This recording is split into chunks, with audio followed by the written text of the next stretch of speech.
आज मैं आपके लिए बहुत मज़े की क्विक रेसिपी लेकर आई हूँ। बहुत जल्दी और झटपट बन जाती है ये हैदराबादी आलू की तहारी। बिस्मिल्लाहिर्रहमानिर्रहीम, अस्सलाम वालेकुम। मैं हूँ अफ़शीन और आपको वेलकम करती हूँ हुरम्स क्यूज़ीन में। बहुत ही कम सामान में आप रेगुलर राइस को आलू की तहारी में बदल सकते हैं और इसे बनाने के बाद आपको ये रेसिपी बहुत पसंद आएगी। इसलिए रेसिपी को लास्ट तक देखिएगा। अच्छी लगी तो लाइक कर दीजिएगा और हुरम्स क्यूज़ीन को सब्सक्राइब भी कर लीजिएगा। तो चलें फिर रेसिपी स्टार्ट कर लेते हैं। तो हैदराबादी आलू की तहारी बनाने के लिए सबसे पहले तो हम ले लेंगे आधा किलो 500 ग्राम बासमती चावल और चावलों को 2 से 3 पानी से अच्छे से धो लेंगे। ये अच्छी क्वालिटी के बासमती राइस हैं, इसलिए मैं इसे 1 घंटे के लिए भिगो रही हूँ। अगर आप थोड़ी हल्की क्वालिटी के चावल इस्तेमाल कर रहे हैं तो फिर आधे से पौने घंटा ही इसे भिगोइएगा। तो चावलों को रखे हुए 1 घंटा पूरा हो चुका है, तो अब तहारी बनाना स्टार्ट करते हैं। पैन में ले रही हूँ मैं आधा कप कुकिंग ऑयल का।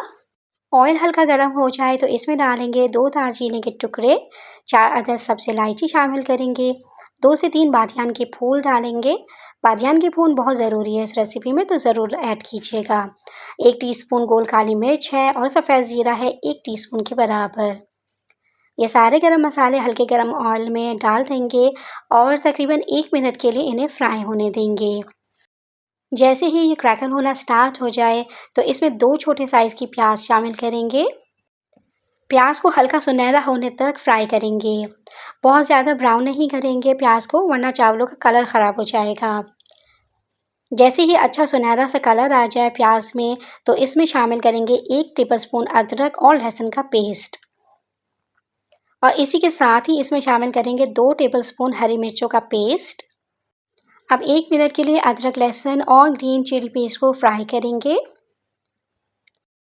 जैसे ही ये फ्राई हो जाए तो इसमें डालेंगे कुछ पाउडर मसाले, जिनमें है कुटी हुई लाल मिर्च 1 टेबलस्पून, 1 टीस्पून ऐड कर रही हूँ मैं हल्दी पाउडर, धनिया पाउडर डालेंगे 1 टीस्पून के बराबर, हाफ़ टीस्पून ज़ीरा पाउडर ऐड करेंगे, 1 टीस्पून पिसी हुई लाल मिर्च का पाउडर शामिल करेंगे और नमक ऐड कर रही हूँ मैं हाफ़ टेबलस्पून के बराबर।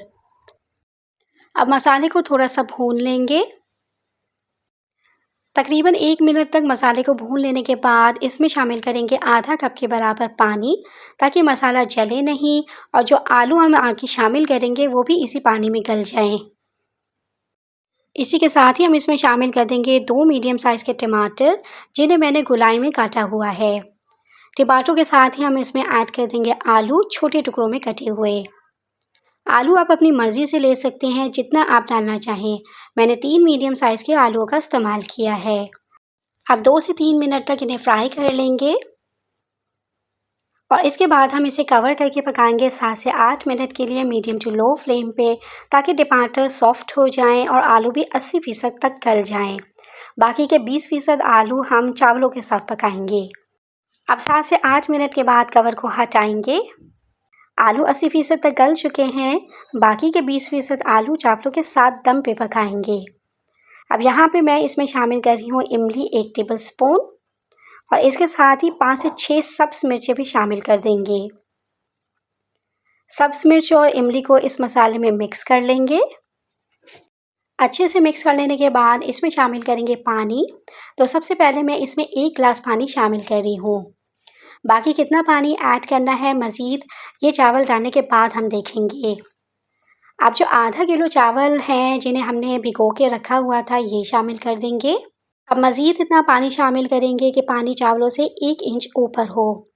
पानी डालने के बाद हल्का सा इसे मिक्स करके देखें। अगर तो पानी चावलों से 1 इंच ऊपर है, तो पानी का ये रेशो बिल्कुल ठीक है। आपके चावल बेहतरीन से बनकर तैयार होंगे। ना ही ये टूटेंगे, ना ही गीले होंगे और ना ही ये कच्चे रहेंगे। जिन लोगों को चावलों में पानी की क्वांटिटी का सही अंदाज़ा नहीं होता है कि कितना पानी शामिल किया जाए, तो वो इस तरह से पानी का अंदाज़ा रखें। किसी भी किस्म के आप चावल बना रहे हों या कोई भी पतीला आप इस्तेमाल कर रहे हों, चावल आपके बिल्कुल परफेक्ट बनकर तैयार होंगे। इसी के साथ ही इसमें शामिल कर रही हूँ मैं हाफ़ टीस्पून गरम मसाला पाउडर और 1/4 टीस्पून जायफल और जवित्री का पाउडर डालेंगे। इसे हल्के हाथों से मिक्स कर लेंगे। अब फ्लेम को हाई पे कर देंगे और पानी में बॉयल आने देंगे।